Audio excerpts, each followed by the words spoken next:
नवरात्र का समापन नजदीक है। ऐसे में मां की भक्ति अब चरम पर है। सलकनपुर मां विजयासन धाम में दर्शन के लिए बड़ी संख्या में भक्त अपनी मनोकामना लेकर पहुंच रहे हैं। नवरात्र में सलकनपुर के विजयासन धाम 1000 फीट ऊंची पहाड़ी पर देवी मां दुर्गा के दर्शन का विशेष महत्व है। मां के दर्शन के लिए प्रतिदिन कई भक्त मंदिर पहुंच रहे हैं।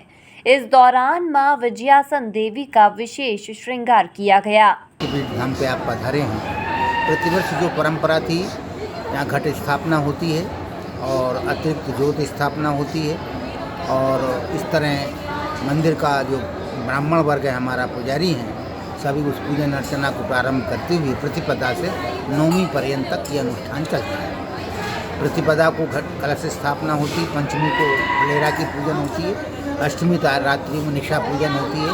इस टाइम प्रतिपदा से नौवीं पर्यंत तक ये पूजन अर्चना विधि सांगोपांग स्थानीय परंपरा के अनुसार वेदोक्त रीति से ये परंपरा चली आ रही है। जैसा कि आपने प्रश्न किया, प्रतिपदा से नौवीं पर्यंत तक यहाँ विभिन्न प्रदेशों से मध्य प्रदेश एवं राजस्थान, उत्तर प्रदेश और महाराष्ट्र और गुजरात से भी कुछ लोग यहाँ दर्शन करने के लिए आते हैं।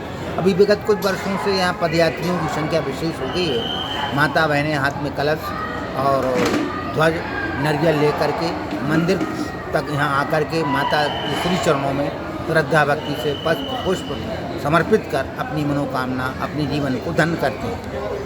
यहाँ आप देख रहे हैं कि प्रतिपदा से नौवीं पर्यंत के बीच में जगह जगह बीच में भंडारे होते हैं। कुछ कन्या भोजन कराते हैं, कुछ लोग खिचड़ी, कुछ प्रसाद, कुछ हलवा, इस तरह माँ के चरणों में समर्पित करते हुए जय घोष के साथ यहाँ अपनी अपनी विभिन्न कामना। अब जैसा आपने प्रश्न किया है, विजयासन शक्तिपीठ धाम के नाम से रक्तबीज का वध करने के पश्चात जहाँ भगवती आसन पर आरूढ़ रही हैं, वो विजयासन के नाम से जाना जाता है। सप्तशती में भी आया, रक्तबीज का वर्णन आया है।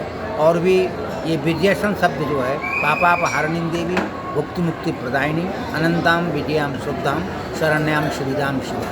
कवच में भी आया विजया सर्वता स्थिता। जो विकास संपूर्ण आप देख रहे हैं, मध्य प्रदेश के हमारे मुखिया श्री शिवराज जी चौहान माँ के अनन्य भक्त हैं और वर्ष में कई बार यहाँ आकर के माँ के चरणों में श्रद्धा भक्ति और प्रदेश की, राष्ट्र की मंगल कामना करते हुए माँ के चरणों में अपनी श्रद्धा समर्पित करते हैं। इस नवरात्रि में आप देख रहे हैं कि दर्शनार्थी प्रतिदिन 50,000 से लेकर के 1-1.5 लाख तक पहुंच जाती संख्या। रविवार को विशेष यात्रियों की संख्या हो जाती है। 18 तारीख को रविवार उस दिन विशेष भीड़ रहेगी, 25 तारीख को रविवार उस दिन विशेष भीड़ रहेगी। इस तरह मंदिर का परिवार, मध्य प्रदेश शासन, पुलिस व्यवस्था जो है, हमारे एसपी महोदय सीहोर, हमारे जिलाधीश महोदय कलेक्टर अजय गुप्ता जी और हमारे क्षेत्र के जो है पटवारी साहब, तहसीलदार साहब, सभी गणमान्य भक्त लोग मिल करके इस पर्व का समापन करते हैं। हालांकि कोरोना काल में प्रतिवर्ष की अपेक्षा इस साल भक्तों की संख्या जरूर कम है। प्रशासन द्वारा कोरोना काल को देखते हुए बैरिकेड लगाकर क्रमबद्ध तरीके से भक्तों को दर्शन कराया जा रहा है और सैनिटाइजर व सोशल डिस्टेंसिंग का पालन भी कराया जा रहा है। कोरोना काल में नवरात्रि पर्व पर जो दर्शनार्थी आ रहे हैं, उन दर्शनार्थियों को जो सरकार की जो गाइडलाइन जारी हुई है, उसमें क्या क्या व्यवस्थाएं अपन कर सकते हैं। तो यही डिसीजन हुआ है कि छुट्टी वाले दिन या अष्टमी वाले दिन या पंचमी वाले दिन नवरात्रि पर्व पर जैसे जैसे श्रद्धालु आएंगे, उनको कोई असुविधा ना हो, कोरोना का संक्रमण ना फैले, तो उसके लिए विभिन्न प्रकार की जो तैयारियां करी जानी थी, उन तैयारियों का एक जायज़ा भी लिया गया। अधिकारियों के साथ बैठक भी की गई और माननीय जनप्रतिनिधियों ने जो सुझाव दिए, उन सुझावों पर अमल करने का भी निर्णय लिया। पर ट्रेडिशनली जो हमारे पट बंद होते थे रात में 11 बजे के आसपास पट बंद रहते थे, तो रात के 11 से 11:30 के बीच में पट बंद होंगे। अष्टमी वाले दिन पट 24 घंटे खुले रहते हैं, क्योंकि उस दिन फिर हवन भी रखा है।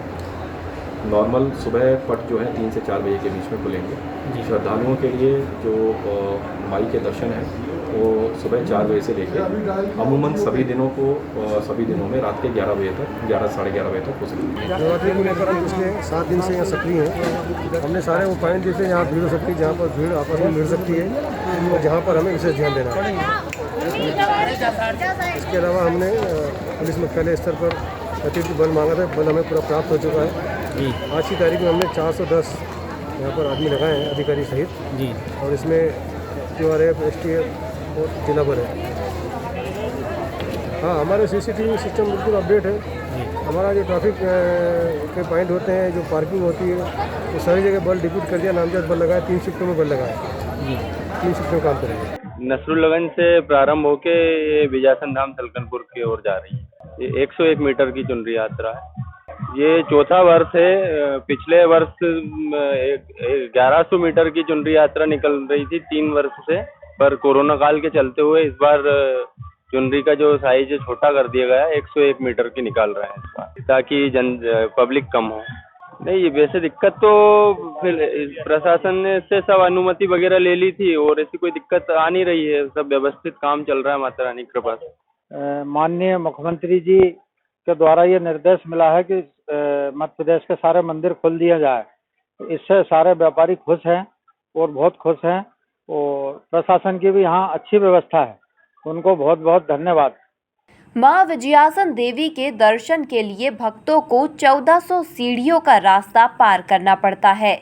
यहाँ पर 2 पहिया और 4 पहिया वाहन से पहुँचा जा सकता है। यह रास्ता करीब 4.5 किलोमीटर लंबा है। इसके अलावा दर्शनार्थियों के लिए रोपवे की मदद से यहाँ 5 मिनट में पहुँचा जा सकता है। Bureau report, MP news, Nasrullaganj.